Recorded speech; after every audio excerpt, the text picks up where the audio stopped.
Hello, dear listeners. Welcome to a realm where shadows whisper and silence speaks volumes. I'm glad you found your way here, to this quiet sanctuary of stories that drift between reality and the unknown. As the rain taps a gentle rhythm against window panes and darkness embraces the world outside, I invite you to settle in, to breathe deeply, and to let your mind wander into the liminal spaces where extraordinary narratives take root. Tonight, we'll explore the thin membrane that separates the familiar from the inexplicable. These are not mere ghost stories designed to terrify, but intimate journeys into moments when the world reveals its most enigmatic face. Each tale is a delicate thread, woven from real experiences, shared by those who've encountered something just beyond the edge of understanding. I want you to make yourself comfortable. Adjust your blanket, find that perfect position where your body relaxes and your mind opens. Perhaps you're listening as rain cascades outside your own window or in the soft glow of a midnight lamp. Whatever your setting, know that you are safe here. These stories are not meant to haunt you, but to intrigue you, to remind you that the world is far more mysterious than we often allow ourselves to believe. A word of caution, though. Perception is a curious thing. What seems impossible in the harsh light of day becomes remarkably plausible in the quiet hours between midnight and dawn. The stories I'll share tonight have been whispered to me by strangers, collected like rare artifacts from the borderlands of experience. Some are recent, others have been carried through generations, their edges softened by time, but their core remaining obstinately true. As we begin our journey, I want to invite you, yes, you, to become more than just a listener. Become a witness. These narratives are not just stories to be consumed, but experiences to be absorbed. Pay attention to the spaces between the words, to the subtle shifts in atmosphere. Sometimes the most profound revelations come not from what is explicitly said, but from what remains unspoken. Are you ready? Close your eyes. Let the rain outside wash away the rigid boundaries of what you think you know. Our first tale begins in a place that might seem remarkably like your own world, until it isn't. Story 1. It was a quiet Tuesday evening, the kind where the world seemed to move just a little slower. Sarah had just finished a long day at work and was curled up on her couch, her cat, Milo, purring softly beside her. The rain tapped gently against the window, a soothing rhythm that matched her slow sips of chamomile tea. Her phone sat on the coffee table, glowing softly with a missed call notification she hadn't yet checked. Her life was ordinary, even predictable. A 9-to-5 job in marketing, a small apartment she kept meticulously clean, and a group of friends she saw every other weekend. Tonight, though, something felt off. She couldn't quite put her finger on it, a faint hum of unease that prickled the edges of her mind. She picked up her phone, noticing the missed call had no caller ID. Another spam call, she muttered, swiping it away. But then she saw the voicemail. Probably a robot, she thought, but decided to listen anyway. Her thumb hovered over the play button, and when she finally pressed it, the message started in a voice that made her freeze. It was her own voice. "Sarah," the voice began, calm but urgent, "you need to listen carefully. Something is going to happen tomorrow, something you can't avoid, but you can prepare." Her heart pounded as the voice continued. It sounded exactly like her, but there was a strange distortion, like it was playing through an old cassette tape. "You're going to meet someone at the coffee shop on 8th Street. Don't trust them. They know things about you, things they shouldn't. Whatever they tell you, don't believe it." The voicemail ended abruptly, leaving Sarah staring at her phone. Her rational mind scrambled for explanations. It had to be a prank, some kind of voice mimic software. But who would go to such lengths, and why? The next morning, the voicemail lingered in her thoughts as she got ready for work. She dismissed it as a bizarre coincidence, but her curiosity wouldn't let it go. On her lunch break, she found herself at the coffee shop on 8th Street. The rain from the night before had stopped, leaving the streets slick and shiny. Inside, the aroma of freshly brewed coffee and pastries enveloped her, offering a momentary comfort. She scanned the room, unsure of what or who she was looking for. A man in a gray coat sat alone at a corner table, his eyes locked on her the moment she entered. He was unassuming, with neatly combed hair and a briefcase by his side. As she approached the counter, he stood and walked toward her. "Sarah, right?" he asked, his voice calm but knowing. Her stomach turned. "Do I know you?" she asked cautiously. "No, but I know you," he said, smiling faintly. "And I know you've been receiving messages." Her blood ran cold.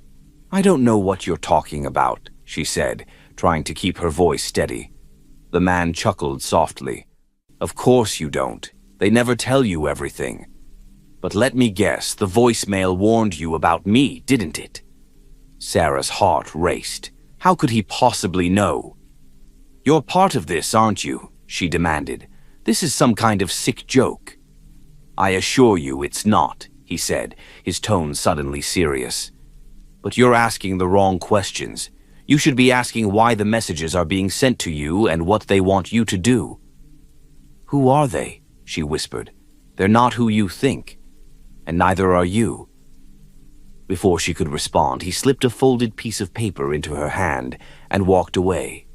She hesitated, debating whether to follow him, but something in his demeanor warned her against it. When she finally opened the note, it read, "Don't go home tonight. They're waiting for you."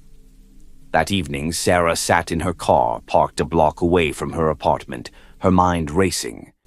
The voicemail, the man, the note. It was too much to process.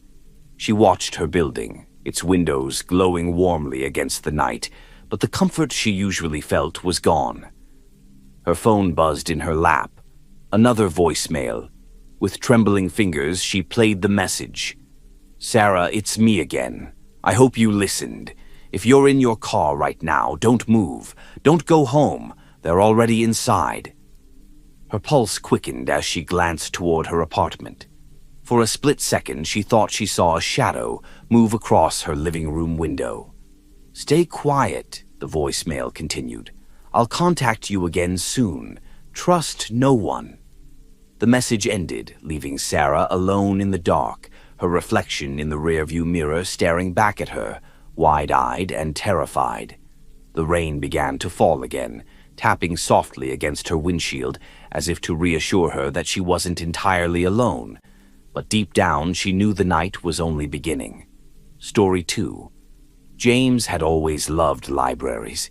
There was something calming about the quiet aisles, the faint smell of aged paper, and the sense of being surrounded by stories waiting to be discovered. On this particular evening, as the rain drizzled outside, he found himself in the old city library, a place he'd visited countless times since childhood. The library was almost deserted, save for the librarian at the front desk, who nodded at him as he entered. James had come here to work on a research paper, but he found himself wandering through the aisles, letting his fingers trail across the spines of books. His footsteps echoed faintly, the sound muted by the thick carpet. Turning a corner, he found himself in an unfamiliar section, the shelves lined with dusty, leather-bound volumes that looked centuries old. The sign overhead read "Special Collections" in faded gold lettering. As he scanned the titles, one book caught his attention. Its cover was unmarked except for an embossed symbol, a strange, intricate design that seemed to shift under the dim light. Intrigued, he pulled it from the shelf, the weight of it surprising him. He opened it to the first page, where a handwritten inscription read, "To the curious. What you seek, you will find. What you fear, will find you." James smirked. "Cryptic," he muttered, flipping through the pages. To his surprise, the book wasn't a novel or a history text, but something else entirely. Each page seemed to describe events, specific moments written as though they had already happened. The entries were dated but not in chronological order. Some described mundane occurrences, like a child dropping an ice cream cone on a sunny afternoon, while others detailed more unsettling scenes. A house fire, a missing person, a violent argument that ended in tragedy. Curiosity turned to unease when James found an entry with today's date. The description was chillingly precise. December 5th. A young man in a blue jacket finds this book. He reads the entry for tomorrow and makes a choice he cannot undo. James's heart raced. He looked down at his jacket, a worn navy blue coat he'd almost left at home that morning. His palms began to sweat as he flipped to the next page, unable to stop himself. December 6th. The same young man is found lifeless in the library, the book still clutched in his hands. James snapped the book shut, his breath coming in quick, shallow bursts. It had to be a joke. Someone had planted it here, knowing he would find it. But how could they have known about the jacket? About him being here tonight? He returned the book to the shelf and walked away, his footsteps quickening. But as he reached the end of the aisle, he felt a strange pull, an almost magnetic force drawing him back. Against his better judgment, he returned to the shelf, grabbed the book, and carried it to a nearby table. James sat down, the overhead lamp casting a pool of light onto the table. He opened the book again, flipping past the entry for tomorrow, desperate to see what else it contained. The next few pages were blank, but as he flipped further, new entries appeared, pages that seemed to fill with text as he turned them. One described a man in a library, reading a forbidden book. Another depicted a figure standing behind him, watching silently. A cold shiver ran down James's spine. He glanced over his shoulder, but the aisle was empty. The only sound was the faint hum of the building's old heating system. When he turned back to the book, a new line had appeared on the page. He realizes too late that he was never alone. The overhead light flickered, and James felt a presence, a subtle shift in the air, as though someone had stepped into the room. He stood abruptly, the chair scraping loudly against the floor.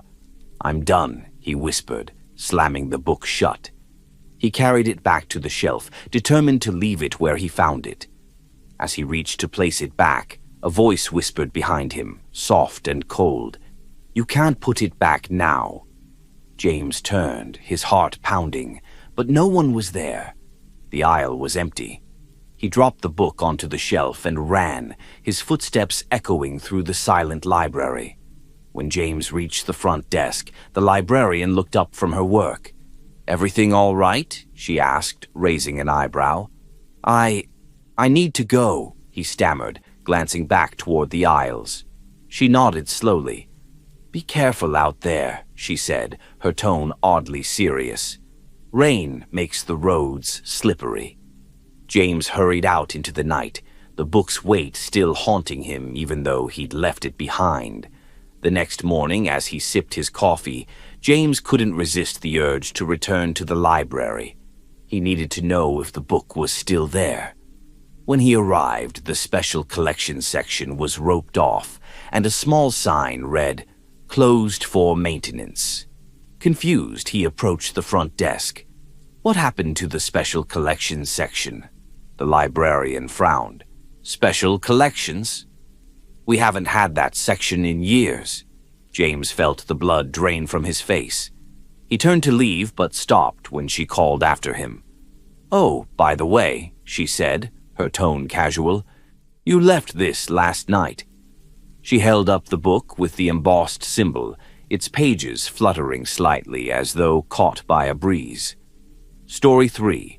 Lila adjusted her scarf against the biting chill of the evening as she stepped off the crowded subway and onto the dimly lit platform.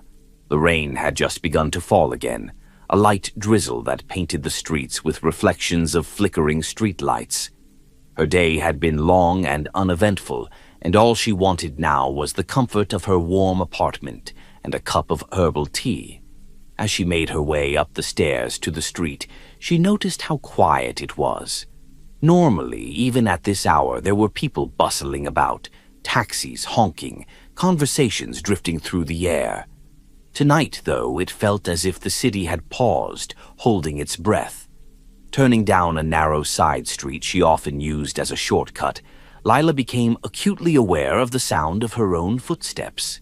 They echoed slightly, the rhythm sharp against the silence.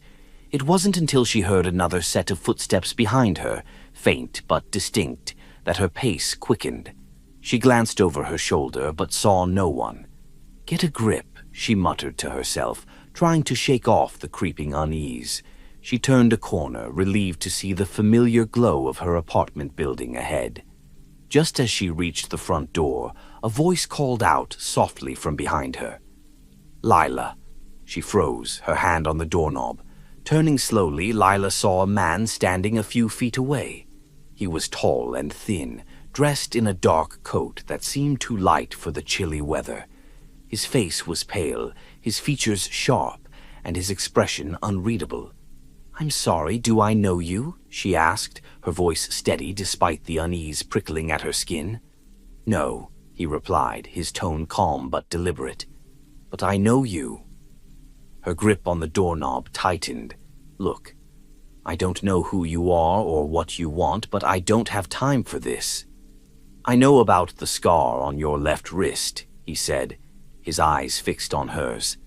Lila's breath hitched. She instinctively pulled her sleeve down to cover the faint mark.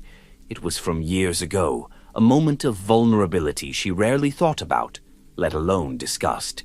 "How do you know that?" she demanded, her voice rising. The man took a step closer, his movements slow and deliberate. "I know a lot of things, Lila.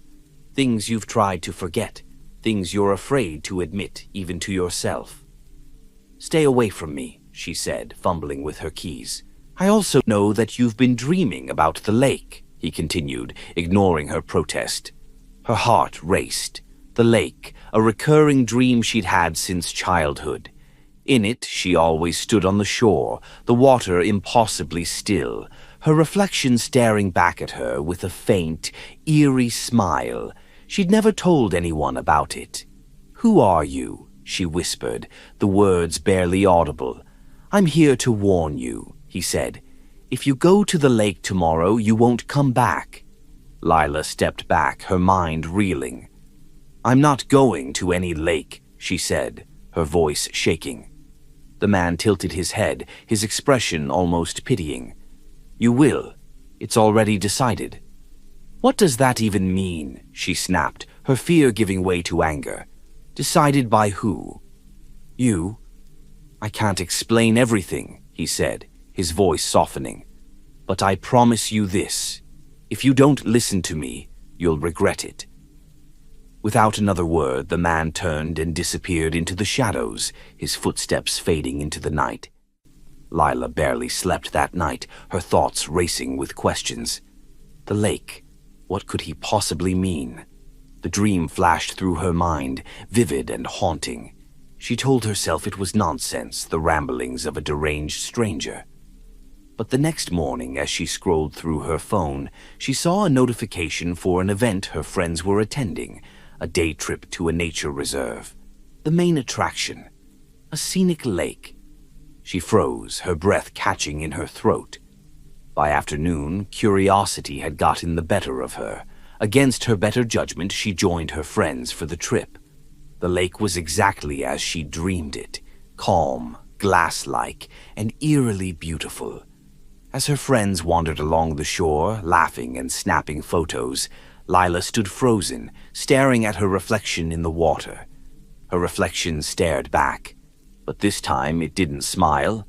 It moved slowly, deliberately, reaching out a hand as though inviting her into the depths. "Lila," one of her friends called out, breaking her trance. She blinked, turning to see her friend waving at her from a nearby pier.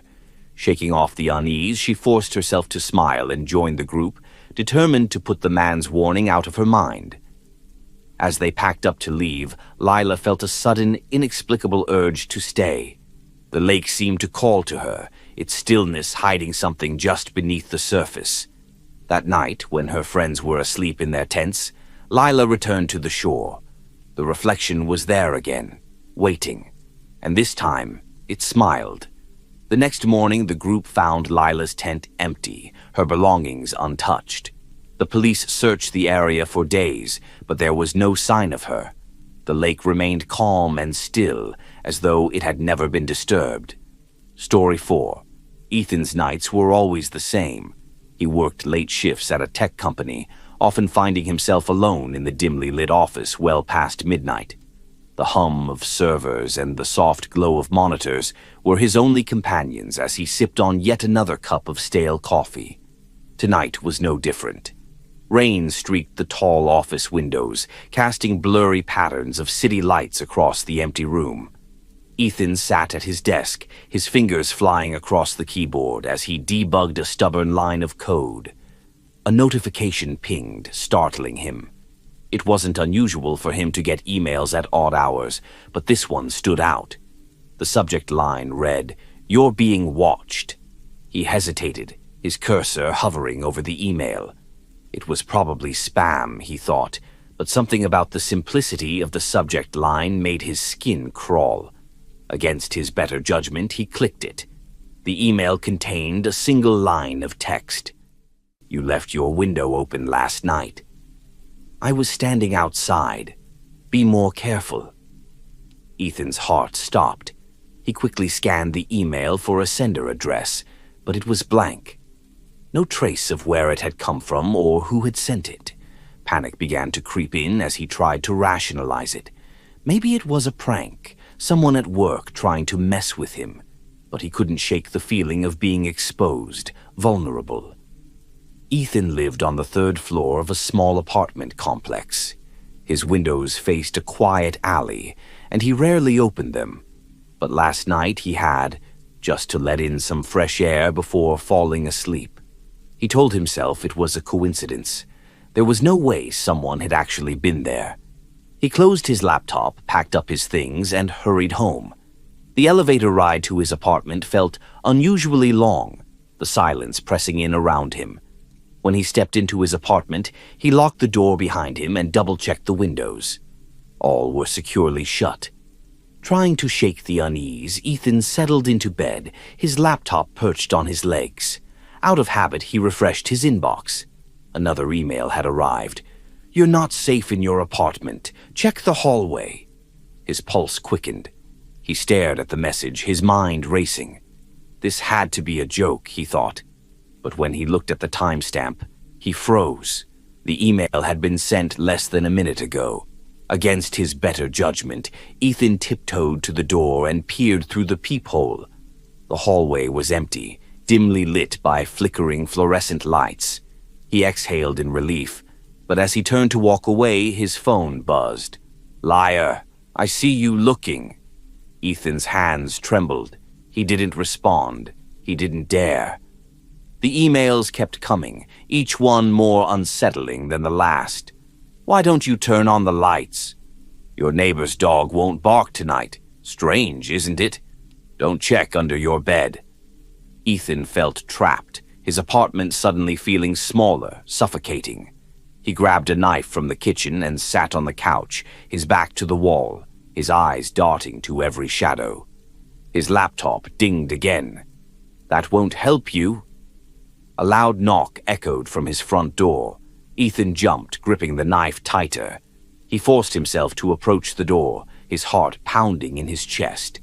"Who's there?" he called out, his voice trembling. No answer. He peered through the peephole again, but the hallway was empty. Just as he was about to turn away, another knock sounded, louder this time, more insistent. The emails came in rapid succession now, each one a single word. "Don't open the door." But Ethan's curiosity got the better of him. He unlocked the deadbolt and flung the door open. The hallway was still empty. As he stood there, the lights flickered and went out, plunging everything into darkness. His phone buzzed in his hand, and the glow of the screen illuminated a new message. Too late. The power returned moments later, the lights buzzing faintly as they flickered back on. Ethan stood frozen in his doorway, staring at the empty hallway. He shut the door, locked it, and turned back toward his living room. That's when he saw it. A single footprint, wet and muddy, on the carpet by his couch. His laptop screen blinked to life, displaying a final message. "I'm already inside." The next morning, Ethan's co-workers noticed his absence. Calls to his phone went unanswered, and when the police were called to check his apartment, they found the door locked from the inside. The only thing out of place was his laptop, open on the coffee table. The screen displayed an email with no sender, no subject line, and a single sentence. Tag, you're it. Story 5. Emma rummaged through an old box of keepsakes in her attic, searching for the Christmas ornaments she'd packed away the year before. The attic was cluttered with forgotten relics from her childhood. Dusty photo albums, stuffed animals, and books she hadn't thought about in years. The faint scent of mothballs hung in the air, mingling with the cold draft seeping through the tiny window. As she dug deeper into the box, her fingers brushed against something unexpected. She pulled out a small, faded photograph, its edges yellowed with time. The picture showed her as a child, standing in front of the family's old summer cabin. Her younger self wore a bright yellow dress, a wide grin lighting up her face. Beside her stood her parents, smiling warmly. But it wasn't the three of them that caught Emma's attention. In the background, half obscured by the trees, was a figure she didn't recognize. It was a man, tall and shadowy, his face blurred as if he had been in motion when the photo was taken. Emma's brows furrowed. She didn't remember anyone else being there that day, and the cabin had been deep in the woods, miles away from the nearest neighbor. Shrugging off the unease, she tucked the photograph into her pocket and carried on with her search. Later that evening, Emma sat in her living room, sipping a glass of wine and flipping through the old photo albums she'd brought down from the attic. She found herself searching for other pictures from that summer, hoping to jog her memory about the mysterious figure in the photograph. Most of the photos were innocuous: family picnics, her dad fishing by the lake, her mom reading on the porch. But as she neared the end of the album, she found another picture with the same figure. This time, the man stood closer, just behind her mother, his face still a blur. Emma's stomach twisted. She scanned the rest of the photos, her heart racing with each turn of the page. In every picture from that summer, the man appeared, always in the background, always partially obscured. Emma grabbed her phone and called her mother. "Hey, Mom, do you remember the summer we spent at the cabin when I was about 7? She asked, trying to keep her voice steady. "Of course," her mother replied. "That was one of our best summers. Why?" "I found some old photos, and there's this man in the background of a lot of them. Do you know who he was?" Her mother was silent for a moment. "Emma, I don't know what you're talking about. It was just the three of us that summer." Emma's blood ran cold. Determined to get to the bottom of the mystery, Emma scanned the photograph into her computer and enlarged it, hoping to get a better look at the man's face. As the image sharpened, she realized with a sinking feeling that his features were still blurred, almost as if the photograph itself refused to reveal him. She reached out to an online forum specializing in paranormal photography, posting the image and asking for opinions. Responses flooded in, ranging from curious to dismissive, but one message stood out. The user wrote, "This isn't just a random photobomb. That figure has been documented before. It said that once you notice him, he starts appearing in your life." Emma dismissed it as internet nonsense, but her unease deepened when she glanced at the photograph again. The figure seemed closer. She was sure of it. That night, as she lay in bed, Emma couldn't shake the feeling of being watched. Shadows from the streetlights danced across her walls, and the sound of rain on the roof seemed unnaturally loud. At around 3 a.m., she woke suddenly, her heart pounding. She wasn't sure what had startled her until she looked toward her bedroom window. There, framed against the glass, was the outline of a tall man. Emma froze, her breath caught in her throat. The figure didn't move, didn't make a sound, just stood there, staring. Summoning her courage, she reached for her phone and turned on the flashlight. The beam illuminated the window, but there was nothing there, just the empty street below and the faint glow of a lamppost. She laughed nervously, shaking her head. "Just my imagination," she muttered, lying back down. The next morning, she decided to throw the photograph away, convinced it was causing her paranoia. But when she opened her trash can to toss it in, she found the same photo already there, staring up at her. And this time, the man's face was no longer blurred. Story 6. Jake was a practical guy. He didn't believe in ghosts, curses, or anything remotely supernatural. To him, the world was a straightforward place governed by logic and reason. So, when he found a listing for a cozy, fully furnished cabin rental at half the usual price, he didn't think twice. The ad had been sparse but appealing. Rustic charm in a secluded setting. Perfect for a weekend getaway, Wi-Fi included. It sounded ideal for his plans, a weekend alone to work on his novel without the distractions of the city. The drive to the cabin was uneventful, the rain coming down steadily as he wound through the forested backroads. By the time he arrived, the sun had set, and the woods were shrouded in a dense mist. The cabin was charming in a rustic way, just as the ad had promised. A single-story structure with a steeply pitched roof and a wraparound porch. It exuded warmth with its glowing windows. Jake unpacked quickly, eager to settle in. The inside was quaint but cozy, with creaky wooden floors, a stone fireplace, and walls lined with old framed photographs. He noticed the pictures were of unfamiliar faces, families, couples, and individuals, all frozen in black and white smiles.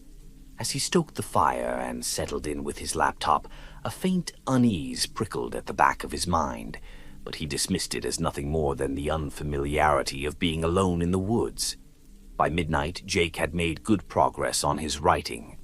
The rain had picked up, drumming against the roof and windows in a rhythmic patter. The cabin felt snug and secure, though he couldn't shake the feeling that the pictures on the walls seemed off. The faces in the photographs were cheerful enough, but their eyes seemed to follow him no matter where he moved. He tried to ignore it, chalking it up to an old photographer's trick, but when he returned from the kitchen with a mug of coffee, he was certain one of the frames had shifted. The photo that had previously shown a young couple now displayed only one person, the woman. Her smile was gone, replaced by a look of wide-eyed fear, her gaze fixed on something just out of the frame. Jake froze, his mug trembling in his hand. The logical part of his brain insisted it had been that way all along, that he'd simply remembered it wrong. But the unease grew stronger. He sat back at his laptop, determined to focus on his writing. But as he began typing, a soft sound interrupted him, the faint creak of a floorboard from somewhere in the cabin. Jake glanced around, his heart pounding. Old house, settling noises, he muttered to himself. But when the sound came again, this time closer, he grabbed his phone and turned on its flashlight. Jake moved cautiously through the cabin, the beam of his flashlight cutting through the darkness. The floorboards groaned under his steps, blending with the steady drum of rain. He stopped at the hallway that led to the bedrooms. The air felt colder here, and the smell of damp wood was stronger. As he stepped forward, his light caught something that made him gasp. A footprint, muddy and fresh, leading down the hall. He followed the trail, his pulse hammering in his chest. The footprints led to the master bedroom, where the door was slightly ajar. "Hello?" Jake called out, his voice trembling. No response. He nudged the door open with his foot, his flashlight scanning the room. It was empty, the bed neatly made, the windows shut tight. But as he turned to leave, the door slammed shut behind him. Jake whipped around, his flashlight flickering. In the sudden darkness, he heard a whisper, a soft, urgent sound that seemed to come from everywhere at once. "Leave!"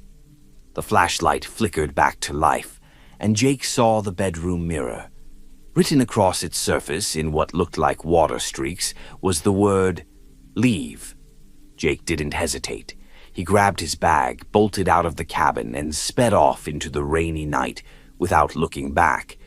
When he returned home, shaken but relieved, he emailed the rental owner to explain what had happened. He didn't expect a response, but a reply came almost immediately. The message read, "We're sorry for your experience. We don't rent the cabin anymore." Jake frowned, double-checking the sender's address. It was the same one he'd booked through. Confused, he clicked on the link to the listing, but the page was gone. Determined to get answers, he searched for more information about the cabin. What he found left him cold. The property had been abandoned for years after a fire claimed the lives of its last residents. The listing he'd booked had been flagged numerous times as a scam, but no one could trace the source. As Jake sat staring at his screen, a notification popped up. It was an email from the same address as before. The subject line read, "You left something behind." Attached was a photo of Jake sitting at the cabin's desk, staring at his laptop. In the background, just over his shoulder, was a shadowy figure. Story 7. Maggie's new apartment was perfect, or at least she wanted it to be. After months of searching, she'd finally found a place that felt like home. The high ceilings, vintage molding, and large windows overlooking the quiet street gave it a charm that was rare in the city. The previous tenant had left a few items behind, most of which Maggie had thrown away. But one thing caught her eye: an antique clock mounted on the wall of the living room. It was beautiful, with ornate hands and a pendulum that swung gently in a glass case. The clock didn't work, but Maggie liked how it looked and decided to keep it. On her first night in the apartment, she noticed something peculiar. The clock's pendulum, which had been still when she moved in, was now swinging. She assumed she must have bumped it while unpacking and thought nothing more of it. It wasn't until the next morning, when she noticed the time on the clock hadn't changed, stuck at exactly 3:15 a.m., that a strange unease began to settle over her. Maggie tried winding the clock, but it refused to budge. Frustrated, she chalked it up to old mechanics and decided it was simply a decorative piece. That night, as she lay in bed, she was jolted awake by a faint sound. It was soft, rhythmic, and oddly familiar, the ticking of the clock. She got up to investigate, shivering slightly as she entered the dark living room. The clock's hands still pointed to 3:15, but the pendulum was swinging again, its gentle motion almost hypnotic. Maggie stared at it, unease prickling at her skin. "Probably just the building settling," she muttered, turning to head back to bed. As she stepped away, she heard a distinct click, the sound of the clock chiming. She froze, her breath catching in her throat. Slowly, she turned back toward the clock. The glass case covering the pendulum was ajar. The next morning, Maggie called a repair shop to see if they could take a look at the clock. The shop owner listened patiently as she described the issue. "You say it's stuck at 3:15, he asked, his tone suddenly serious. "Yes," Maggie replied. "Is that unusual?" There was a pause on the other end of the line. "Where did you get this clock?" "It came with the apartment," Maggie said. "Why?" "Throw it out," the man said firmly. "What? Why?" "I've heard stories about clocks like that. They don't just stop. They mark a moment, a significant one. You don't want to know what it's tied to." Maggie hung up, unsettled but unwilling to let superstition dictate her actions. It was just an old clock, she told herself. Nothing more. That night, Maggie was awoken again, this time by a loud chime. She bolted upright, her heart racing. The sound echoed through the apartment, deep and resonant, far louder than it should have been. She crept into the living room, her phone flashlight illuminating the space. The clock was glowing faintly, its face lit from within. The hands still pointed to 3:15, but now the pendulum was swinging so violently that the entire clock seemed to shake. As Maggie watched in horror, the glow intensified, and shadows began to stretch across the walls. Shadows that didn't match the room's furniture or her own movements. A sudden cold filled the air, and she could hear whispers, low, indistinct voices that seemed to come from inside the clock. She stepped closer, drawn despite her fear, and reached out to close the glass case. The moment her fingers touched it, the clock stopped abruptly. The glow disappeared, and the room fell silent. Maggie exhaled shakily, relief washing over her. But then she saw it. Reflected in the glass was a figure standing behind her, a tall, dark silhouette with glowing eyes. She spun around, but the room was empty. Her phone buzzed in her hand, startling her. It was a notification. It's 3:15 a.m. Maggie didn't sleep the rest of the night.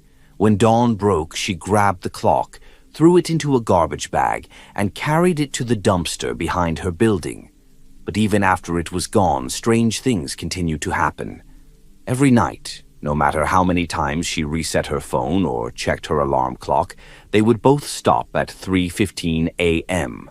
A week later, while walking home from work, she passed by a pawn shop. In the window, among various trinkets, was the clock. The hand still pointed to 3:15, and the pendulum was swinging slowly. Inside the shop, the owner was talking to a customer, gesturing toward the clock. Maggie couldn't hear what he was saying, but she saw the customer nod, smiling as he handed over cash. As Maggie hurried past, she glanced back just in time to see the shopkeeper remove the clock from the window. For a brief moment, the pendulum stopped, and the reflection of glowing eyes flickered in the glass. Story 8. Paula loved collecting antiques. There was something magical about owning items with a history, imagining the lives they'd been a part of. Her favorite finds came from small, out-of-the-way shops, the kind that smelled of old wood and memories. On a rainy Saturday afternoon, she stumbled upon a quaint little shop she'd never noticed before. The sign above the door read, "Lost and Found Treasures." The letters faded and weathered. Inside, the shop was crammed with objects, everything from dusty books to vintage clocks and faded photographs. Near the back of the store, Paula found a small wooden box filled with old keys. They were ornate, their brass and iron worn smooth by time. One key stood out, a long, slender piece with an intricate bow that looked like it had been twisted into a pattern of vines. She couldn't explain why, but it seemed to call to her.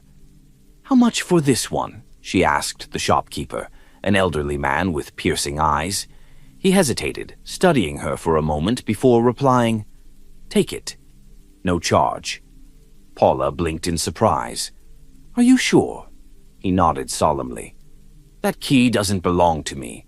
Just be careful what doors you open."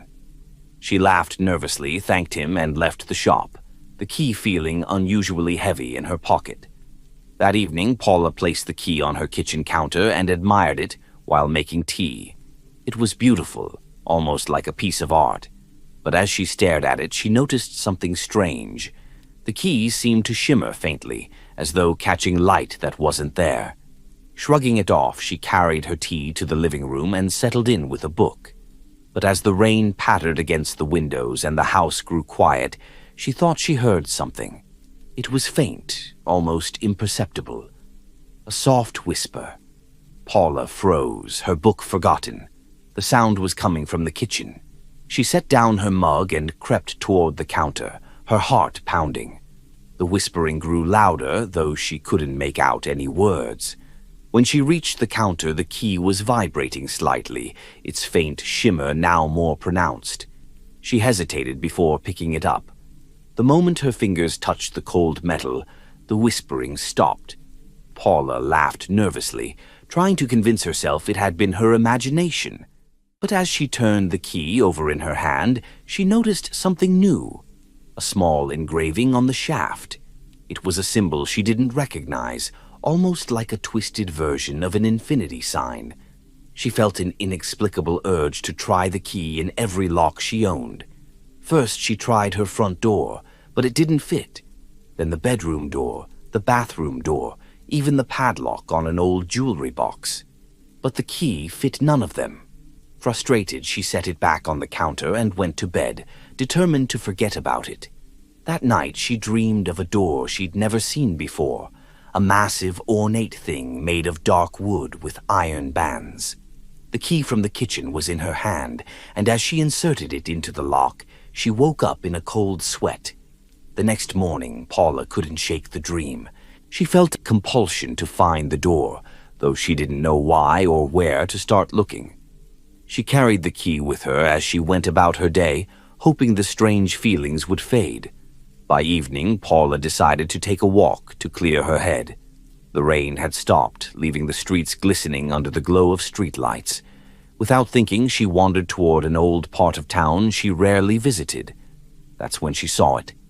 Tucked between two crumbling brick buildings was the door from her dream. It looked exactly as she remembered, dark wood, iron bands, and an air of foreboding. She felt her feet moving toward it before she could think, her hand reaching for the key in her pocket. As the key slid into the lock, a cold wind rushed past her, carrying with it a chorus of whispers. Her breath caught as the door creaked open, revealing a staircase spiraling downward into darkness. Paula hesitated, every instinct screaming at her to turn back. But the whispers grew louder, almost pleading, drawing her in. She descended the stairs, the air growing colder with each step. At the bottom, she found herself in a vast, empty chamber.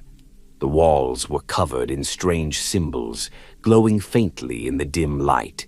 In the center of the room stood a pedestal, and on it rested another key, this one larger, black as obsidian, and pulsing faintly as if alive. As Paula reached for the key, the whispers stopped, replaced by a single guttural voice that echoed in her mind. "You've come this far. Take it." Paula hesitated, her hand trembling as she reached for the black key. The moment her fingers closed around it, the chamber shook violently and the symbols on the walls flared to life. The staircase behind her collapsed, and a new door appeared on the far side of the chamber. This one was massive, its surface carved with intricate, writhing patterns that seemed to move under her gaze. The whispers returned, louder and more insistent, urging her toward the door. Paula clutched the black key tightly, her heart pounding as she approached. But just as she was about to insert the key, she stopped. A faint voice, her own, echoed in her mind. "Be careful what doors you open." With a cry, she turned and hurled the black key into the darkness. The whispers turned to screams as the door began to crack, light spilling from its seams. Paula ran, the chamber collapsing around her. When she finally emerged, gasping, she was back in her kitchen. The original key sat on the counter, dull and lifeless. Paula packed the key in a box and drove to the nearest bridge, tossing it into the river below. But as she drove home, she glanced in her rearview mirror and saw something that made her blood run cold. In her back seat, nestled among her groceries, was the black key. Story 9. Hannah's new apartment had one standout feature, the enormous antique mirror in the hallway. It was gilded and ornate, the kind of thing you'd expect to see in a museum rather than a rental property. The landlord had assured her it was original to the building, which dated back to the early 1900s. At first, she found it charming. It gave the space a unique character, and it was perfect for checking her outfit before heading out. But as the weeks went by, Hannah started noticing odd things about the mirror. Sometimes, when she walked past, she thought she saw movement in the glass, just a flicker, like something shifting in her peripheral vision. Other times, her reflection seemed off. A tilt of the head, a quirk of the lips, a slight delay in following her movements. She chalked it up to overthinking and kept telling herself it was just an old mirror with quirks. One evening, as she was brushing her hair in front of the mirror, she noticed something strange. The reflection of the room behind her looked slightly different. The furniture was the same, but the lighting was dimmer and the air seemed hazier. She leaned closer, squinting at the glass. That's when she saw it. In the background of the reflection, standing just inside the doorway, was a man. Hannah spun around, her heart racing, but the hallway behind her was empty. She turned back to the mirror, but the man was gone. She stared at her reflection, trying to steady her breathing. "It's just your imagination," she muttered, stepping away. But she couldn't shake the feeling of being watched. That night, as she lay in bed, every creak and groan of the old apartment made her jump. She barely slept. The next morning, Hannah avoided the mirror entirely. She threw a sheet over it, deciding to deal with it later. For a while, it worked, out of sight, out of mind. But as the days passed, strange things began to happen. She'd hear soft tapping sounds coming from the hallway, like knuckles rapping gently against glass. Other times, she'd catch glimpses of movement out of the corner of her eye, just enough to make her stop and stare, her heart pounding. One evening, she couldn't take it anymore. She yanked the sheet off the mirror, determined to prove to herself there was nothing to be afraid of. Her reflection stared back at her, wide-eyed and tense. Everything seemed normal. Then her reflection blinked. Hannah hadn't. She froze, her breath catching in her throat. The figure in the mirror tilted its head slightly, a slow, deliberate movement. "What? What do you want?" she whispered. The reflection's lips curled into a faint, unsettling smile. Hannah backed away, her heart racing as the reflection stepped forward, its movements fluid and wrong. She stumbled over the corner of the rug, nearly falling as she scrambled to get away. "Stay! Stay in there!" she shouted, pointing at the mirror. The reflection paused, tilting its head again, as if considering her words. Then, slowly, it raised a hand and pressed it against the glass. To Hannah's horror, she saw the glass begin to ripple, as though it were water. The reflection's hand pushed further, breaking through the surface. "No!" she screamed, grabbing the closest thing she could find, a heavy book, and hurling it at the mirror. The glass shattered with a deafening crash, fragments scattering across the floor. For a moment, everything was silent. Hannah stood there, panting, her hands shaking. Then she realized the reflection was still there, standing in the shards of the broken mirror. It was no longer confined to the glass. The figure stepped forward, its face still twisted in that eerie smile.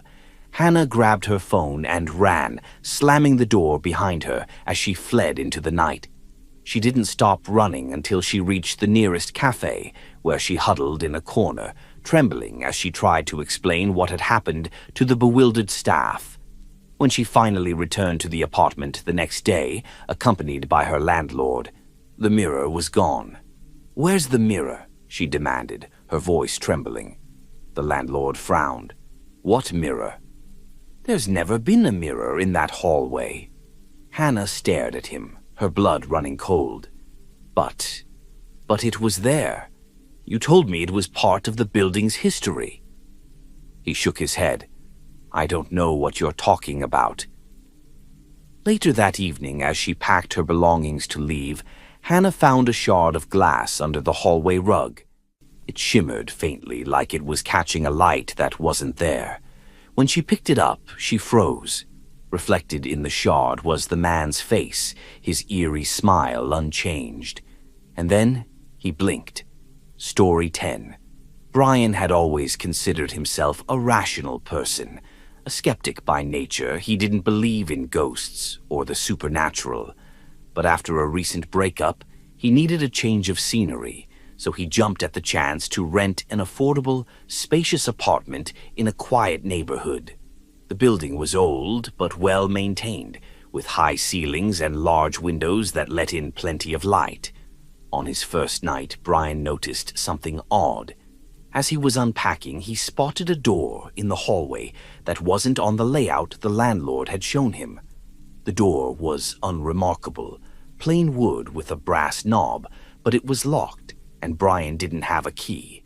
He assumed it led to a storage closet or an unused utility room. Curiosity gnawed at him over the next few days, but when he called the landlord to ask about it, the man seemed confused. "There's no extra door in that unit," he said. "Just the bedroom, bathroom, and kitchen. Maybe you're mistaken." Brian frowned. He wasn't mistaken. The door was there, solid and real. That night, he stood in front of it, running his fingers over the smooth wood. It was cool to the touch, and as he leaned in closer, he thought he heard something, a faint hum, like distant machinery. Over the next week, Brian tried to ignore the door, but it became impossible.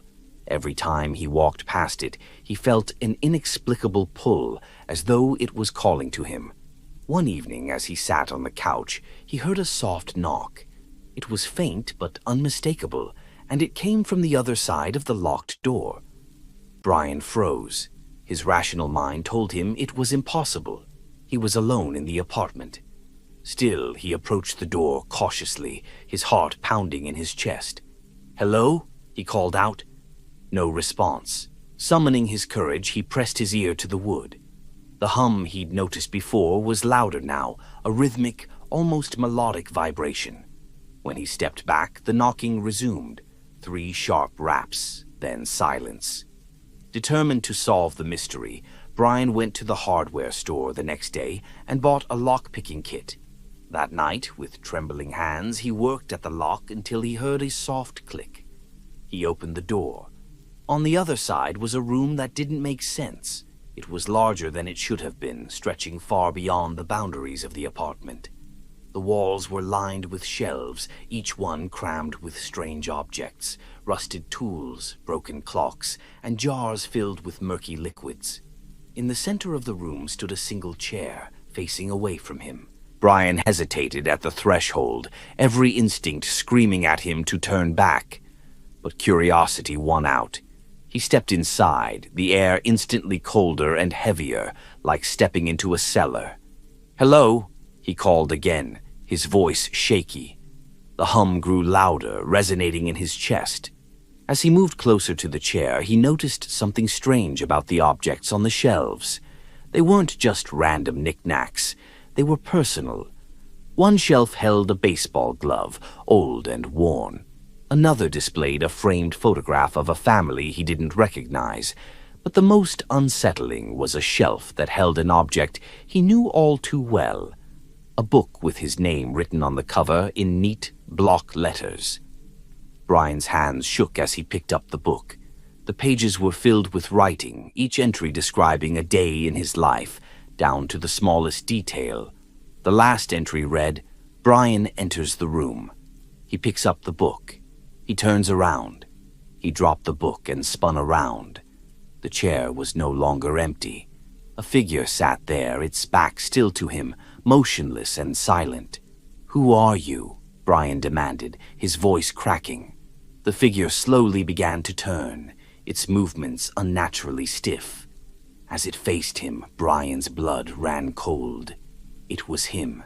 The face staring back at him was his own, but pale and lifeless, the eyes sunken and hollow. Brian stumbled backward, his mind reeling. The figure smiled, a slow, twisted grin that didn't reach its empty eyes. "Leave," it whispered, its voice a distorted echo of his own. He didn't need to be told twice. He bolted from the room, slamming the door shut behind him. He grabbed a chair and wedged it under the doorknob, his breath coming in ragged gasps. For the rest of the night, Brian sat on the couch, staring at the door, waiting for it to open. But it never did. The next morning, he packed his belongings and left the apartment without looking back. A week later, out of morbid curiosity, he returned to the building to ask about the unit. The landlord seemed puzzled. "That apartment's been empty for years," he said. We've been waiting for the city to approve renovations. No one's lived there since the last tenant disappeared." Brian didn't respond. As he walked away, he glanced up at the apartment's windows. In the reflection of the glass, he saw the figure again, his hollow-eyed double, watching him with that same twisted smile. Story 11. The city park was one of Mia's favorite places to escape. She loved the winding trails, the quiet ponds, and the tall trees that seemed to muffle the noise of the city beyond. After a stressful day at work, she often went for a jog there, her headphones playing soft instrumental music as she let the tension melt away. This evening, the park was especially tranquil. The rain earlier in the day had left the air crisp and fresh, and the sunset painted the sky in warm hues of orange and pink. The trails were mostly empty, save for a few distant figures, other joggers, a couple walking a dog. As she ran, Mia noticed something odd. The streetlights that lined the path began flickering, one after the other, as though something was triggering them. She stopped to catch her breath, pulling out her earbuds and glancing around. The park was eerily quiet now. Even the usual rustle of leaves and chirping of crickets seemed absent. She felt a chill that wasn't from the evening air. That's when she saw it, her shadow stretching long on the path in front of her. But something was wrong. It wasn't moving with her. Mia froze, staring at the shadow. Her arms were by her sides, but the shadow's arms were raised, as if reaching for something. She took a step back, and the shadow didn't follow. It stayed in place, its movements independent of her own. Her breath quickened as she glanced around. There was no one nearby, no logical explanation for what she was seeing. She stepped to the side, and the shadow remained where it was, its arms slowly lowering as if acknowledging her presence. She took off running. The rhythmic thud of her shoes on the pavement matched the pounding of her heart. She kept glancing back, half expecting the shadow to follow her. But when she reached a fork in the path and stopped to catch her breath, she saw it again. This time it was on the opposite path, stretching toward her from a street lamp. The light flickered and the shadow seemed to writhe, its shape twisting unnaturally. Mia backed away, her mind racing. She pulled out her phone to call someone, anyone, but the screen was blank, refusing to light up. "Hello?" she called out, her voice trembling. No response. She turned and sprinted down the path, determined to reach the park's exit. But no matter how far she ran, the path seemed to stretch endlessly, the streetlights flickering one by one as she passed. Then she saw the first shadow again, directly ahead of her. This time it wasn't alone. There were dozens of them now, lining the path like silent sentinels. Shadows of people, some tall, others hunched, all unnaturally still. They stretched across the pavement, their shapes distorted and wrong. Mia slowed to a stop, her chest heaving. Her mind screamed for her to turn around, but her body felt rooted in place. The shadows began to move. Slowly, they shifted toward her, their forms elongating and stretching as they closed the distance. Their movements weren't natural. They seemed to ripple, as if the ground itself was warping to accommodate them. Mia stumbled backward, her eyes darting for any sign of escape. She saw a bench nearby and climbed onto it, desperate to put some distance between herself and the encroaching figures. "Stay back!" she shouted, her voice breaking. The shadows paused as if obeying her command. Then, one by one, they began to rise. From the ground, the shadows pulled themselves upright, forming three-dimensional figures that were impossibly dark, their edges blurred like smoke. They stood motionless, watching her without eyes. Mia grabbed a nearby branch and swung it wildly, hoping to break their advance. But the branch passed through them harmlessly, as though they weren't solid. One of the figures stepped closer, its head tilting as if studying her. A faint whisper filled the air, indistinct and layered, as though a dozen voices were speaking at once. Mia clutched her ears, the sound growing louder until it was deafening. When the whisper stopped, Mia opened her eyes to find herself alone. The shadows were gone, The park quiet once more. She stumbled off the bench, her legs trembling, and ran toward the nearest exit. She didn't stop until she was back in her apartment, the door locked securely behind her. She sat on the floor, trying to catch her breath, her mind replaying the events over and over. The next morning, she convinced herself it had been a hallucination, a combination of exhaustion and stress. She avoided the park entirely, sticking to well-lit streets for her evening jogs. But a week later, as she passed a storefront, something in the window caught her eye. It was her reflection. Behind her, barely visible, was a shadow, a tall, distorted figure with arms outstretched. When she turned to look, the street was empty. The shadows had found her. Story 12. Leah had always been hesitant about living with a stranger, but the rent in the city was too high to afford a place on her own. When she saw the ad for a roommate in a spacious 2-bedroom apartment at an affordable price, she decided to give it a chance. The ad was simple. Quiet roommate wanted. $500 per month. Room fully furnished. It seemed too good to be true, but when she met Jess, the current tenant, she was immediately reassured. Jess was warm and easygoing, and the apartment itself was bright and inviting. The only strange thing was Jess's insistence on a single house rule. Leah was never to enter her room, even if the door was open. Leah found it odd, but didn't question it. Everyone had their quirks, and Jess seemed like a good fit otherwise. She moved in a week later, settling into her new life quickly. Jess worked late shifts and often stayed out, so the apartment was quiet most of the time. But after a few weeks, Leah began to notice strange things. Late at night, she would hear soft footsteps in the hallway, even when she knew Jess wasn't home. Sometimes she'd find the fridge door open or lights on in the living room. She brushed it off as her imagination, trying not to let the eerie feeling get to her. Then, one evening, she saw a note on the kitchen counter that made her pause. "Thanks for dinner. You're a great cook." Leah frowned.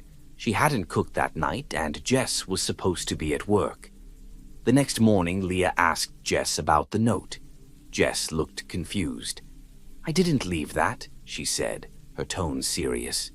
"Are you sure you didn't write it?" Leah shook her head. "Positive.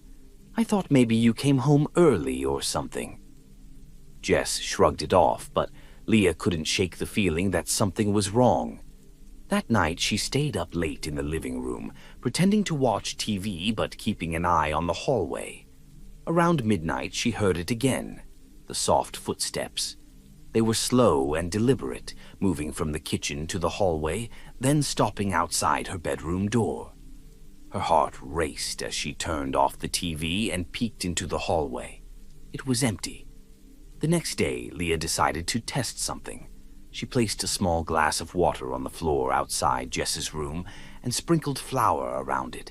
If someone walked through the hallway, they'd leave footprints. That night, the footsteps returned.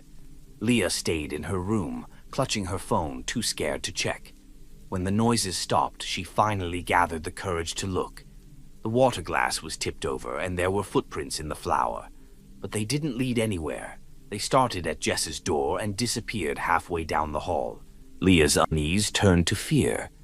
The next day, while Jess was at work, she decided to investigate. She approached Jess's room, hesitating at the door. It was slightly ajar, revealing just a sliver of darkness inside. She knew she shouldn't, but curiosity pushed her forward. She stepped inside. The room was sparse, almost unnaturally so. There was a bed, a dresser, and a single chair, but no personal items, no clothes, no photos, nothing that indicated someone lived there. The air was cold, and the faint smell of mildew lingered. On the dresser, Leah noticed a stack of old letters tied with twine. She hesitated, then untied them and began to read. The letters were addressed to someone named Jess, but the dates were decades old. They described a close friendship between two women who had once lived in the apartment. The last letter ended abruptly, with a cryptic line, "I forgive you." Please don't let it happen again." As Leah replaced the letters, she heard the front door slam. Panic surged through her. She hurried back to the living room, trying to act normal, but when she looked up, Jess was standing in the doorway. Her expression was blank, her eyes dark. "I told you not to go in there," Jess said, her voice low and steady. Leah opened her mouth to respond, but Jess stepped closer, and for the first time, Leah noticed something chilling. Jess wasn't casting a shadow. Leah froze, her mind racing. "What are you?" she whispered. Jess tilted her head, her lips curling into a faint smile. "I'm just your roommate," she said. "Don't you remember? You invited me in." Leah stumbled back, her heart pounding. "You're not real. You're not real." Jess's smile widened. "You'll get used to it. They always do." Before Leah could respond, Jess turned and walked down the hallway, disappearing into her room. The next morning, Leah packed her things and left the apartment. She didn't care about breaking the lease or losing her deposit. She just wanted to get away. A month later, while scrolling through rental listings, she came across an ad that stopped her cold. Quiet roommate wanted, $500 per month, room fully furnished. The photo showed her old apartment, and in the background she could see Jess standing in the hallway, smiling. Story 13. Daniel had been a night owl for as long as he could remember. The quiet hours after midnight were his sanctuary, a time for reading, writing, or simply enjoying the stillness of his small suburban home. He'd moved into the house a few months ago, lured by its charm and affordable price. The house was old, but it had character. Daniel particularly liked the basement, which he'd converted into a cozy workspace. It had a low ceiling, exposed beams, and a heavy oak door that led to a storage room. The door intrigued him. It was solid, well-crafted, and clearly older than the rest of the house. It didn't have a lock, but it didn't budge when he tried to open it. He assumed it was sealed shut from years of disuse and made a mental note to deal with it later. But as the weeks passed, Daniel started noticing something strange. Every morning when he went down to the basement, he'd find the door slightly ajar. It was never wide open, just enough to create a sliver of darkness that seemed to swallow the weak light from the basement bulb. At first, he thought he might have accidentally bumped it while working, but one night he made sure to push the door firmly closed before heading to bed. The next morning, it was open again. Determined to get to the bottom of the mystery, Daniel decided to stay up late and watch the door. He set up a chair in the basement, his laptop on his lap, and a thermos of coffee beside him. For hours, nothing happened. The house was silent except for the occasional creak of old wood settling. Midnight came and went, and Daniel began to feel foolish for his paranoia. Just as he was about to head upstairs, he heard it, a soft click like a latch being released. He turned to the door, his breath catching in his throat. It was opening slowly and silently, revealing the pitch-black interior of the storage room. Daniel stood, his hands trembling. He grabbed his flashlight and shone it into the room. The beam of light revealed shelves covered in dust, stacks of old boxes and cobwebs hanging from the ceiling. But nothing out of the ordinary. "Probably just the house settling," he muttered, trying to steady his nerves. He stepped inside to get a closer look, the air instantly colder and damp. As he examined the shelves, something caught his eye, a small wooden box sitting in the corner. It was intricately carved, its surface covered in strange symbols that looked almost like writing. He picked it up and opened it. Inside was a folded piece of yellowed paper. The paper was blank. Disappointed, Daniel closed the box and turned to leave. But as he stepped back into the basement, he noticed something chilling. The door had closed behind him. Daniel tried the handle, but it wouldn't budge. He banged on the door, shouting for help, though he knew no one would hear him. The air in the storage room grew colder, and the shadows seemed to press closer. Then he heard it. A faint whisper, so soft he couldn't make out the words. It was coming from the box. He opened it again, his hands trembling.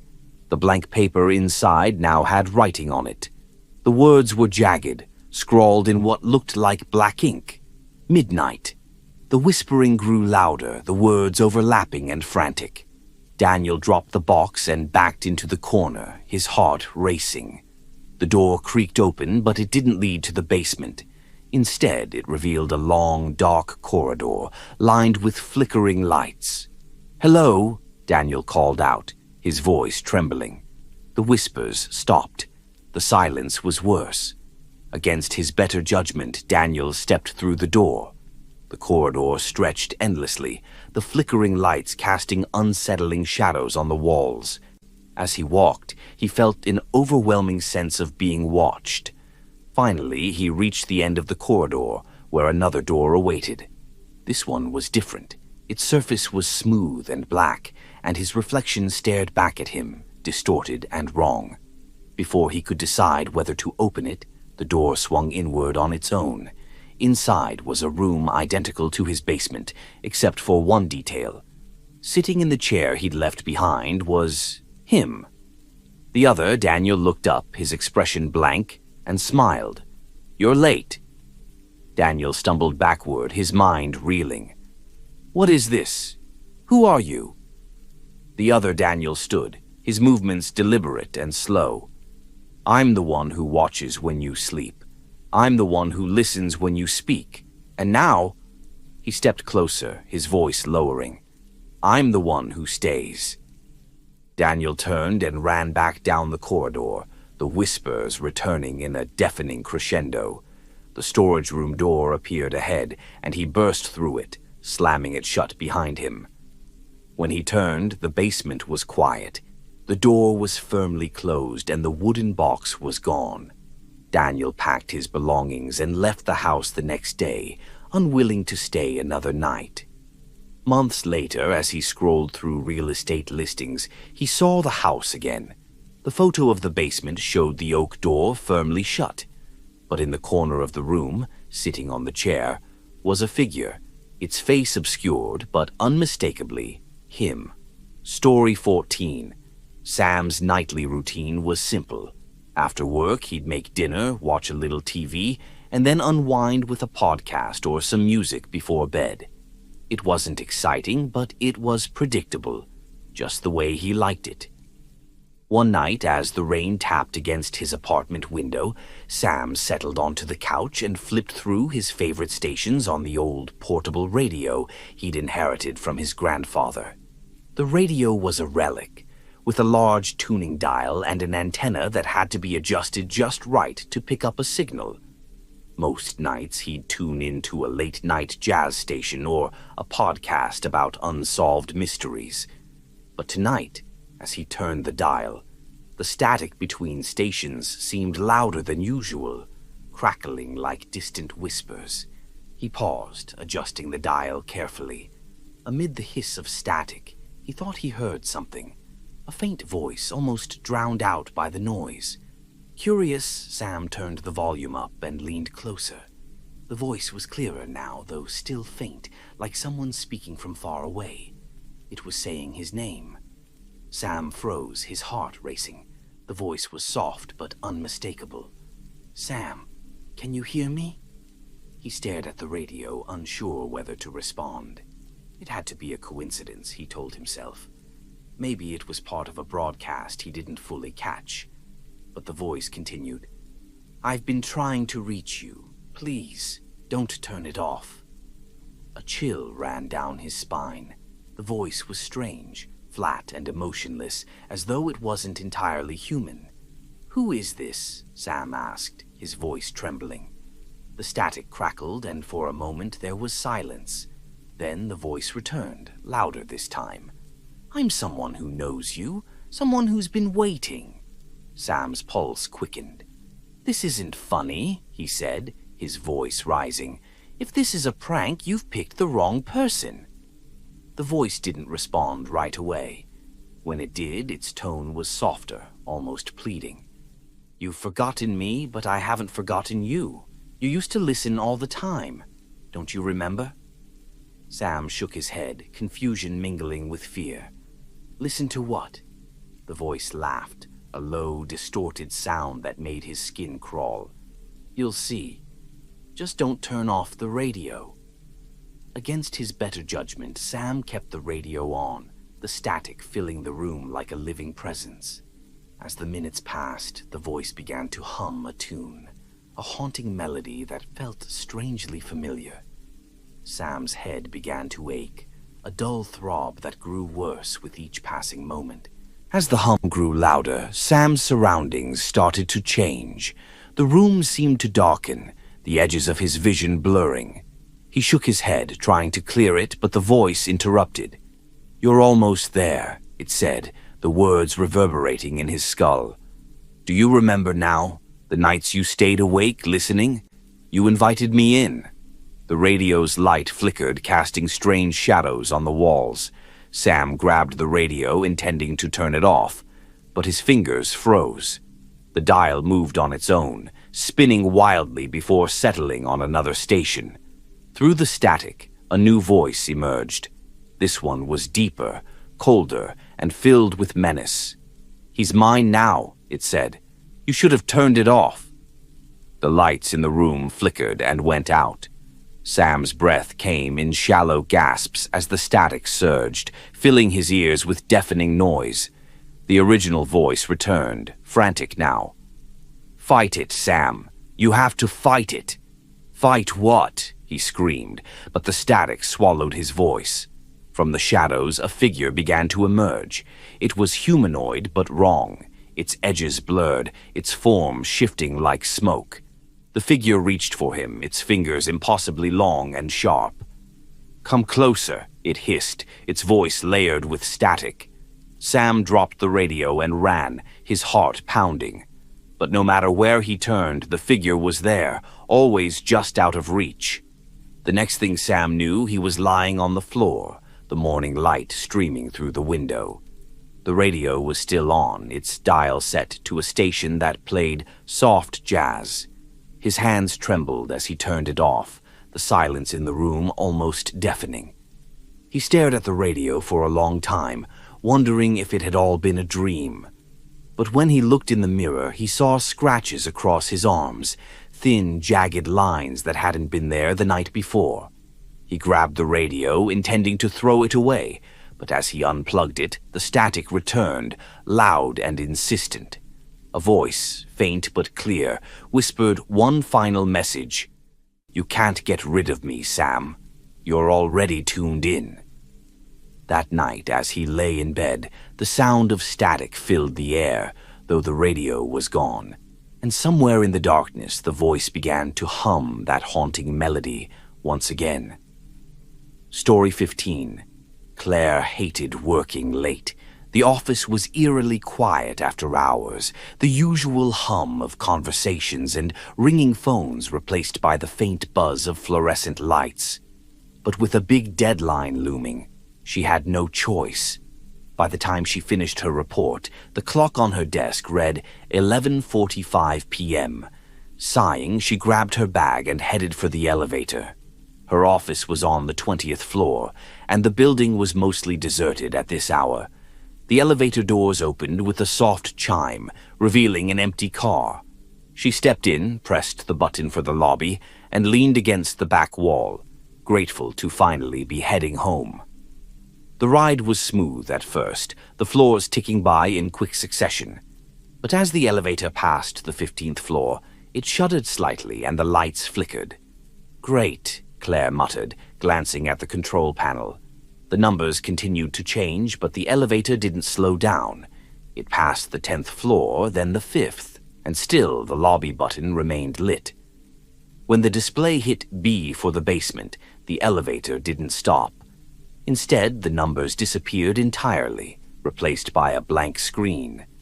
Then it began to descend again. Panic bubbled in Claire's chest as the elevator continued its impossible descent. She pressed the stop button, but nothing happened. The emergency phone in the panel was unresponsive, its line dead. The air in the car grew colder, and Claire noticed her breath forming faint clouds in front of her. The fluorescent lights overhead buzzed loudly, their hum almost drowning out the soft creak of the descending cables. The elevator finally stopped with a jolt, the doors sliding open to reveal total darkness. Claire peered out hesitantly, but she couldn't see anything beyond the threshold. "Hello," she called out, her voice trembling. The only response was a faint echoing whisper, though she couldn't make out the words. The sound sent chills down her spine. Against her better judgment, she stepped out of the elevator, her heels clicking on what felt like concrete. The doors closed behind her, and she turned to see that the elevator was gone, replaced by a blank wall. Her pulse quickened as she realized she was trapped. The whispering grew louder, more distinct, and Claire began to make out fragments of sentences. "Turn back. You shouldn't be here. It's watching."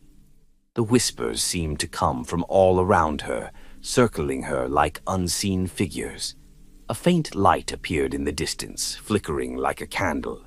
With no other option, Claire walked toward it, her footsteps echoing in the emptiness. The light led her to a massive hallway lined with doors. Each door was identical, dark wood with brass handles, and each one seemed to hum faintly, as though something was alive behind it. She approached the first door and hesitated. The hum grew louder, almost like a heartbeat. When she placed her hand on the handle, the door swung open on its own. Inside was a room that looked exactly like her office, but something was off. The colors were muted, the angles slightly distorted. On her desk sat a single object, a framed photo of herself, smiling with someone she didn't recognize. She stepped closer, her stomach twisting. The man in the photo had no face, just a blank, smooth surface where his features should have been. The door slammed shut behind her, and she spun around, her heart racing. When she opened the door again, it no longer led to the hallway. Instead, it revealed another identical room, this one darker and colder. A low growl echoed from the shadows, and Claire realized she wasn't alone. A figure emerged, tall and impossibly thin, its limbs unnaturally long. It moved slowly, its head tilting as if studying her. "Leave," it hissed, its voice layered with a dozen others. Claire bolted back through the door, finding herself in the hallway again. But this time, the doors were different. Each one had her name etched into it, accompanied by a date. She froze when she saw the next door. It bore today's date. Claire didn't want to open the door, but she felt an unseen force pulling her toward it. Her hand trembled as she gripped the handle. The door opened to reveal the elevator car she had stepped into earlier. It was exactly as she had left it, the control panel glowing softly. Without thinking, she stepped inside, and the doors closed behind her. The display lit up, showing "Lobby." The elevator ascended smoothly, the hum of the cables a welcome sound. When it reached the lobby, the doors opened, and the familiar sights and sounds of her building greeted her. Claire stumbled out, her legs weak, and turned to look back. The elevator doors were gone, replaced by a blank wall. She didn't speak of the incident to anyone, but every time she stepped into an elevator after that, her heart raced. Months later, she received an email with no sender, no subject, and a single message: "You weren't supposed to leave." Story 16. Alyssa had always loved visiting art galleries.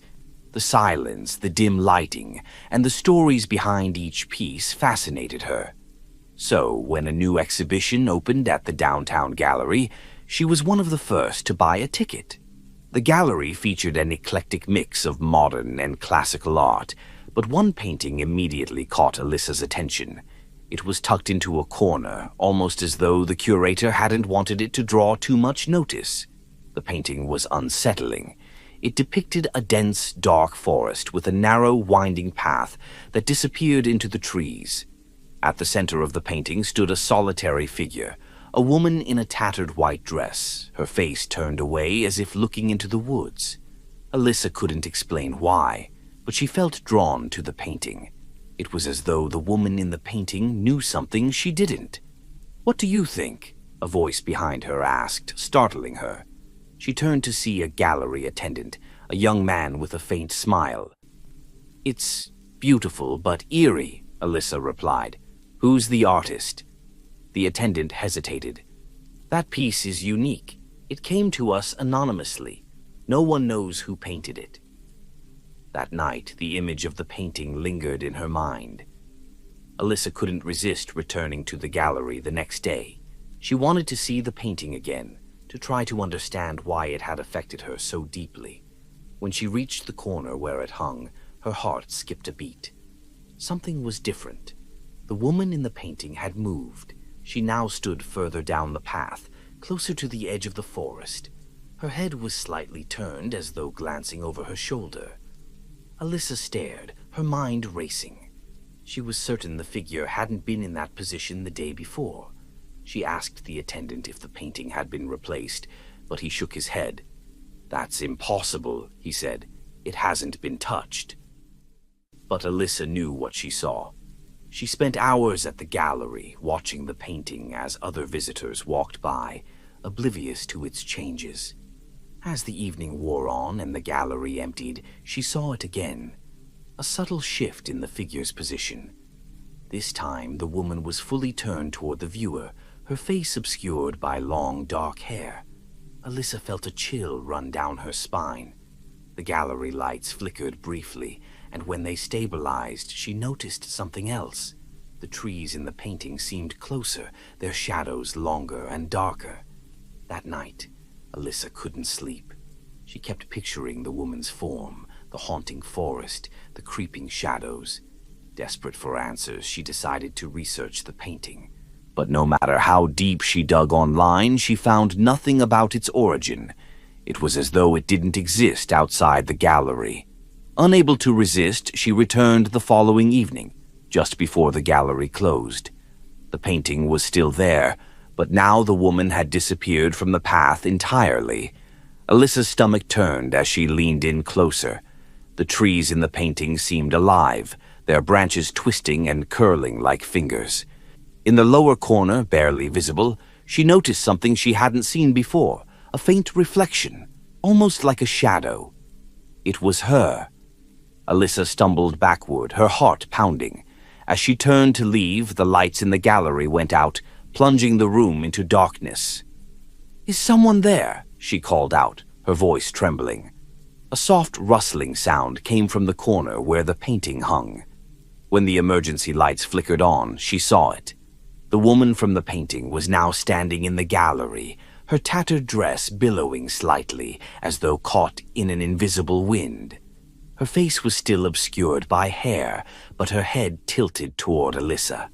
"You shouldn't have come back," the woman whispered, her voice low and raspy. Alyssa turned and ran, her footsteps echoing through the empty gallery. When she reached the front desk, the attendant was gone. The doors, usually left unlocked during open hours, wouldn't budge. She spun around, her eyes darting to the shadows. The woman was gone, but the painting now hung directly in front of her, blocking the exit. The path in the painting was empty again, but the trees were thicker, darker, their branches stretching toward her. With a trembling hand, Alyssa reached out and touched the frame. The world spun around her, and when she opened her eyes, she was standing on the narrow path in the painting. The forest loomed around her, its shadows deep and suffocating. Behind her, she heard the soft rustle of fabric and the crunch of leaves underfoot. The last thing she saw before the darkness swallowed her was the woman in the tattered dress, now standing where she once had, gazing out of the painting at the empty gallery. Story 17. Mark hated waiting. It was his least favorite part of life, and tonight he was doing a lot of it. Sitting alone in his dimly lit apartment, his phone resting on the coffee table, he stared at the screen, waiting for it to ring. The call was supposed to be from his sister, Lily. She'd promised to call at 10 p.m. sharp to discuss plans for their father's birthday. Now it was 10:30, and the silence in his apartment felt oppressive. He sighed and picked up his phone, scrolling through his texts. There was nothing from Lily, No message explaining her delay, no missed call. Frustrated, Mark decided to call her instead. The line rang once, twice, 3 times before her voicemail picked up. He left a quick message and hung up, tossing the phone onto the couch. As he stood to grab a drink from the kitchen, his phone buzzed. He snatched it up, expecting to see Lily's name on the screen. Instead, it was an unknown number. Mark hesitated. Normally, he wouldn't answer a call from a number he didn't recognize, but something about this felt different. Slowly, he swiped to answer. "Hello," he said. There was silence on the other end, followed by a faint crackling sound. Then a voice, distorted and low, spoke. "Mark, I'm sorry." Mark froze, his grip tightening on the phone. "Who is this?" he demanded. The voice didn't respond immediately. The crackling grew louder, like static on an old radio. Finally, the voice spoke again, softer this time. "It's me, Lily." Mark's blood ran cold. The voice was wrong, vaguely like his sister's, but distant and warped. "This isn't funny," he said, his voice rising. "If this is some kind of prank, cut it out." I needed to tell you," the voice continued, ignoring him. "It's too late for me, but you can still leave." Mark's heart pounded. "What are you talking about? Where are you?" The line went silent for a moment. Then the voice whispered, "Don't answer the next call." Before Mark could respond, the line went dead. He stared at the screen, his mind racing. He tried calling Lily again, but her phone went straight to voicemail. His palms were sweating as he set the phone back on the coffee table, his thoughts a jumbled mess. Moments later, his phone buzzed again. This time, the caller ID read, "Lily." Mark hesitated, his sister's earlier warning echoing in his mind. Don't answer the next call. But what if she needed help? What if this was actually her trying to reach him? His thumb hovered over the screen, and after a moment of hesitation, he answered. "Lily?" he said, his voice shaking. There was no response, just the same crackling static. Then, faintly, he heard the sound of breathing. "Lily, if this is you, say something," he pleaded. The breathing grew louder, accompanied by faint rhythmic tapping, like fingers drumming on a hard surface. "Mark!" the voice finally said, softer and more distorted than before. "Where are you?" he shouted. "I'm here."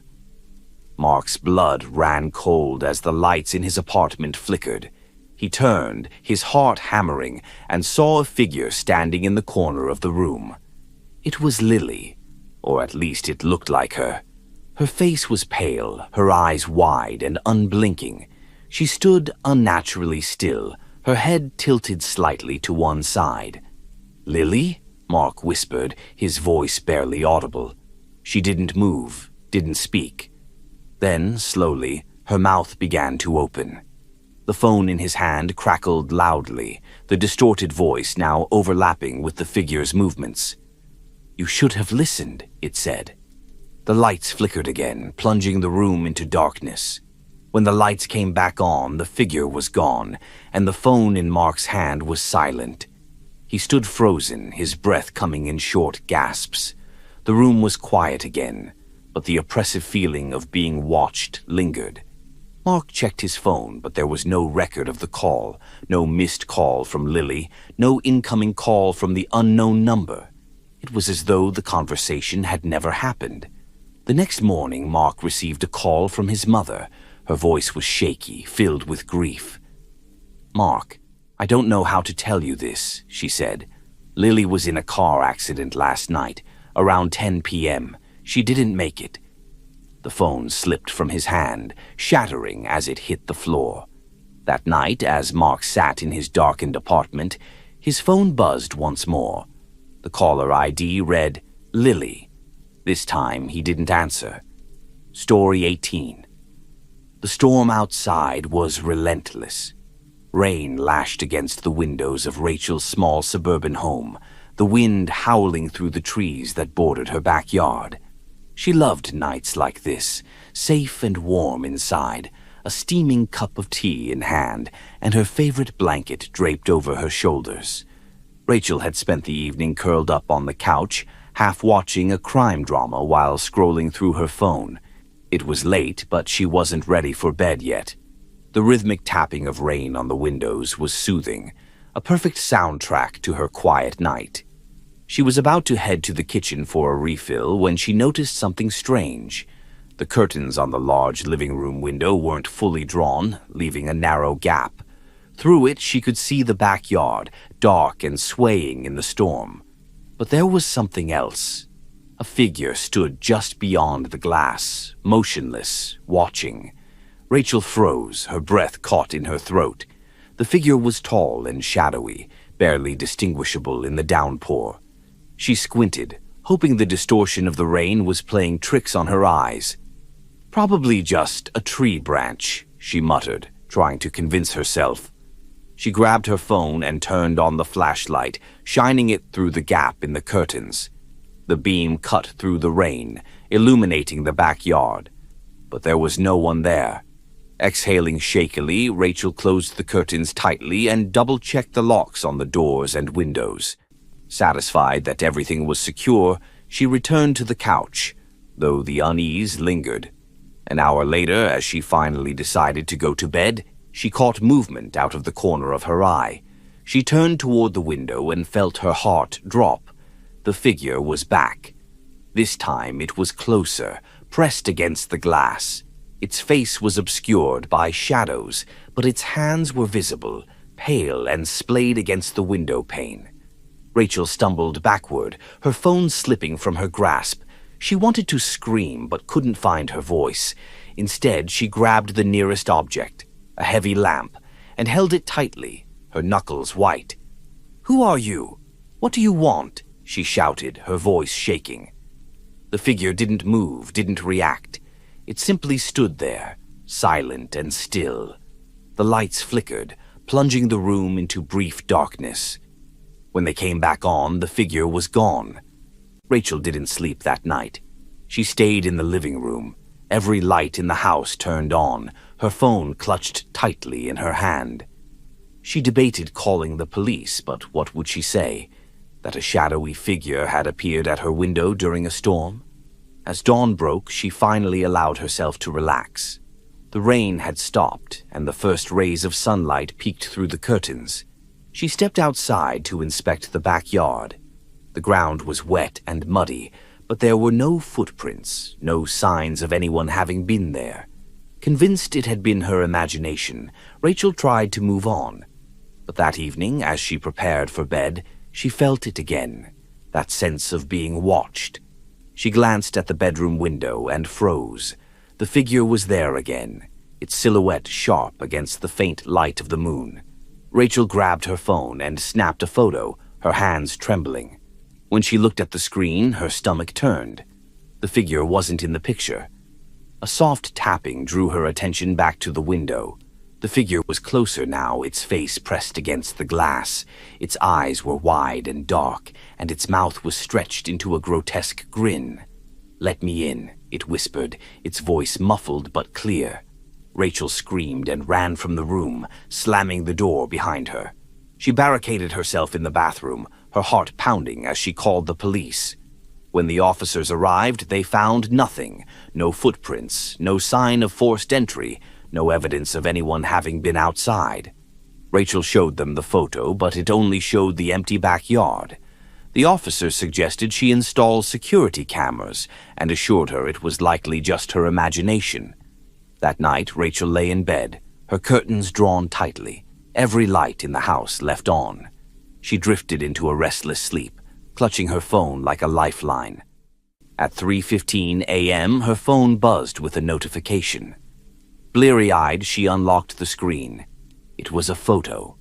Her heart stopped as she stared at the image. It showed her bedroom, taken from the corner of the room. In the photo, she was asleep in her bed, and standing over her was the figure, its grin wider than ever. Rachel looked up, her breath catching. The figure was there, standing at the foot of her bed. Story 19. Anthony hated business trips, the constant travel, impersonal hotel rooms, and long hours of meetings drained him. Still, it was part of the job, and tonight was no different. He arrived at the hotel late, his suit wrinkled and his patience thin. The rain outside had soaked his briefcase as he trudged into the lobby, which was eerily quiet despite its grand chandeliers and polished floors. The clerk at the front desk greeted him with a polite but distant smile. "Welcome, Mr. Morgan. Room 636 is ready for you." Anthony nodded and took the key card, barely acknowledging the clerk's explanation of the amenities. All he cared about was getting some rest. The elevator ride was silent, save for the soft ding as it stopped on the 6th floor. The hallway stretched before him, dimly lit and lined with identical doors. Room 636 was at the far end, its brass numbers gleaming faintly under the flickering lights. The keycard slid through smoothly, and the door clicked open. Anthony stepped inside, tossing his briefcase onto the chair by the window before flipping on the lights. Something about the room felt off. The air was cold, and the wallpaper, an old-fashioned floral pattern, seemed to ripple slightly, as if it were alive.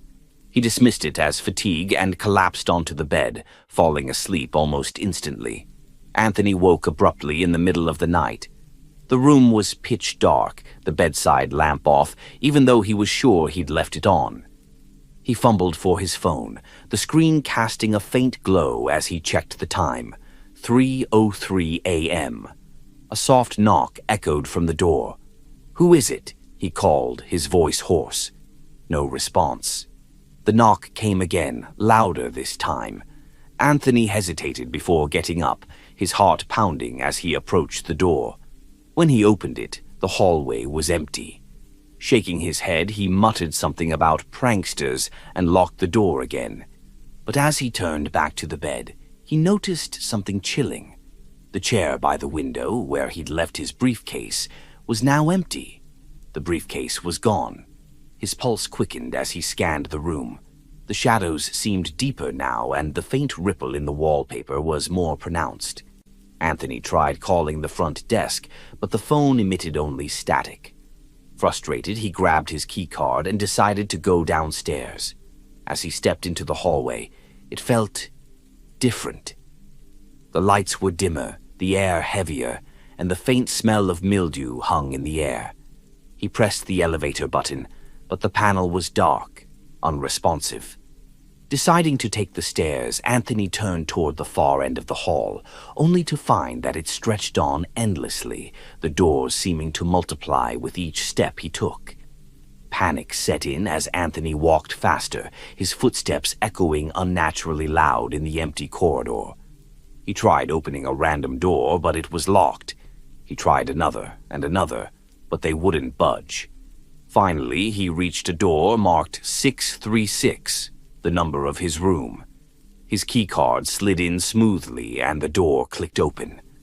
Relief flooded him as he stepped inside, expecting the familiar sight of his briefcase and the rumpled bedspread. But it wasn't his room. This version of room 636 was barren, its walls stripped of wallpaper, the bed frame rusted and broken. The window was shattered, rain leaking through onto the floor.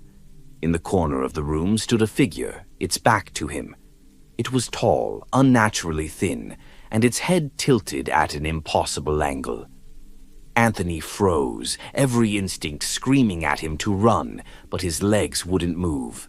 The figure turned slowly, its face pale and featureless, save for two black pits where eyes should have been.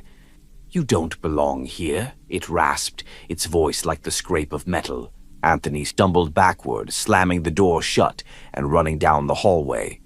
But no matter how far he ran, the doors all bore the same number, 636. By the time Anthony found himself back at the elevator, he was drenched in sweat, his breath coming in ragged gasps. The panel was lit now, the button for the lobby glowing faintly. He pressed it repeatedly, praying for the doors to open. When the elevator finally arrived, he stepped inside without hesitation. The doors closed and the car began to descend.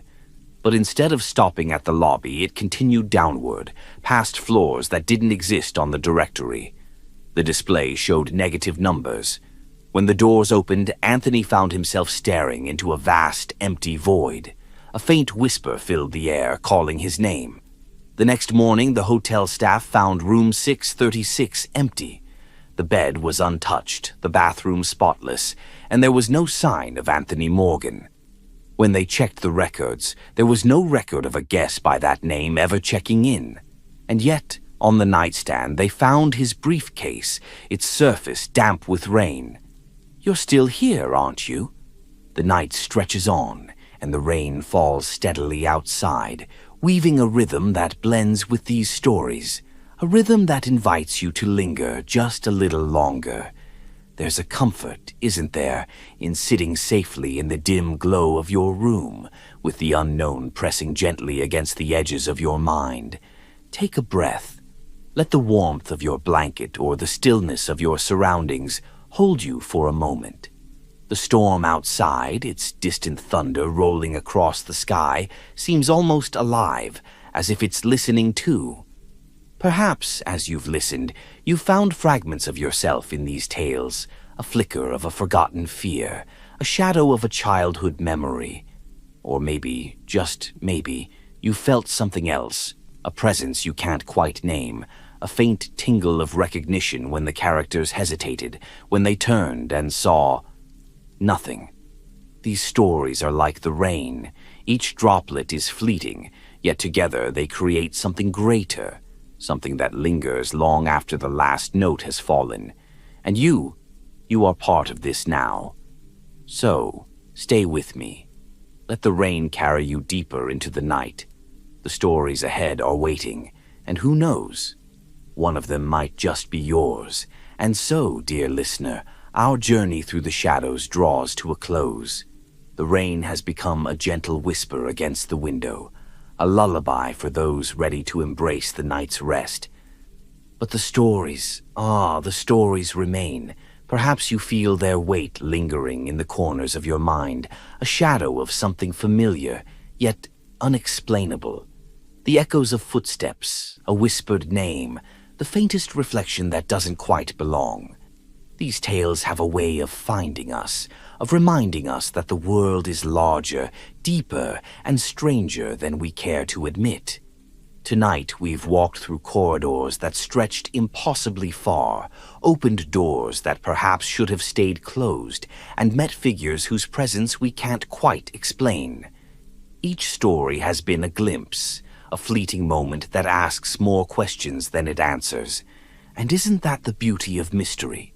It's said that the unknown is what drives us, what keeps us awake in the darkest hours, imagining what lies just beyond the veil of reason. Whether you listen to these stories with a skeptical heart or an open one, they become a part of you. The tales we share tonight may follow you, not as nightmares, but as companions, small reminders of how the ordinary can so easily slip into the extraordinary. Now, as you sit in the quiet of your room, ask yourself, did something in these stories feel familiar? A detail, a moment, a shiver that brushed against your own memories? It's possible these tales aren't so far removed from your reality. After all, haven't we all heard the creak of a floorboard when we were alone? Seen a shadow move when there was no one there? Felt the hairs on the back of our neck rise for no reason? The unknown doesn't always hide in dark forests or forgotten basements. Sometimes it's closer than we think. Before you drift into sleep or return to the waking world, I want to thank you. Thank you for joining me tonight, for lending your ear and your imagination to these tales. It's your presence, your willingness to wonder, that keeps these stories alive. And now, a small favor. If you enjoyed this journey through the strange and unsettling, let others know. Subscribe to this channel to ensure you're here for the next night of whispers and mysteries. Like this video if you felt the chill of the unknown, and share it with those who might need a little nudge into the shadows. Most importantly, share your own stories in the comments below. Perhaps you've experienced something you can't explain, a moment that felt like it belonged in one of these tales. Your story might inspire the next chapter in this endless collection of the eerie and the inexplicable. As I leave you, remember, the world is vast, and its secrets are many. What you fear may not always be what's lurking in the dark. Sometimes it's the things we don't fear, the things we overlook, that have the most power. Good night, my dear listener. May your dreams be as quiet as the rain and as mysterious as the stories we've shared tonight. And when you wake, remember to look twice at the shadows. They might just be looking back.